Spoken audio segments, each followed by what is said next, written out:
Notre histoire commence près d'Amphail, une paisible bourgade de la Côte des Épées.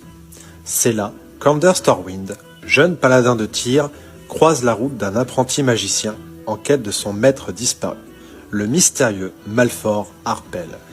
En suivant sa trace jusqu'à une grotte oubliée, il découvre un artefact lié au sombre pouvoir de Bane, dieu de la tyrannie.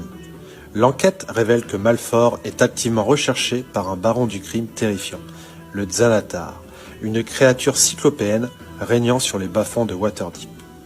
Alors que l'apprenti part seul vers Waterdeep, Ander se rend à Fort Home pour rejoindre l'Ordre du Gantelet, une faction de paladins et de clercs capable, il l'espère, de vaincre le Xanatar et de retrouver Malfor. C'est là qu'il fait la rencontre de ses futurs compagnons. Bran, un moine de la Tendre, dieu du soleil et du renouveau. Myrlène, un druide du cercle des Landes, venu des îles Moonshine. Kiara, une occultiste liée à une archifée gloutonne aussi séduisante que dangereuse. Et Bodinok, un gnome sorcier pactisant avec le grand ancien Astur, maître de l'indicible.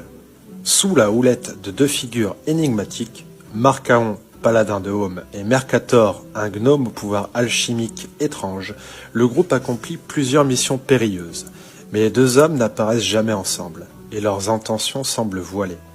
Leur périple les mène jusqu'à un ancien temple néthéril, vestige d'une civilisation qui maîtrisait la magie comme nulle autre.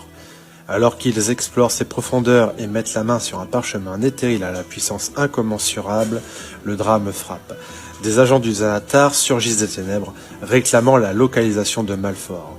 En guise d'avertissement, l'un d'eux jette au sol la tête décapitée de l'apprenti qu'Ander avait rencontré au début de son voyage. Sous le choc, le groupe tente de fuir mais se heurte à des hydres enragés, tandis qu'une présence divine les bloque.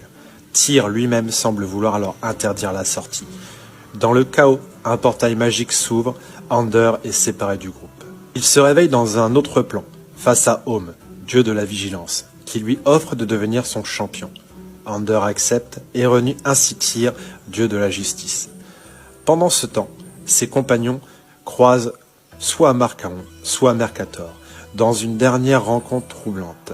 L'un les met en garde contre les dieux, l'autre leur annonce sa disparition prochaine et les implore de rester unis. De retour dans le monde matériel, Marcaon et Mercator ont disparu, comme s'ils n'avaient jamais existé, plus étrange encore.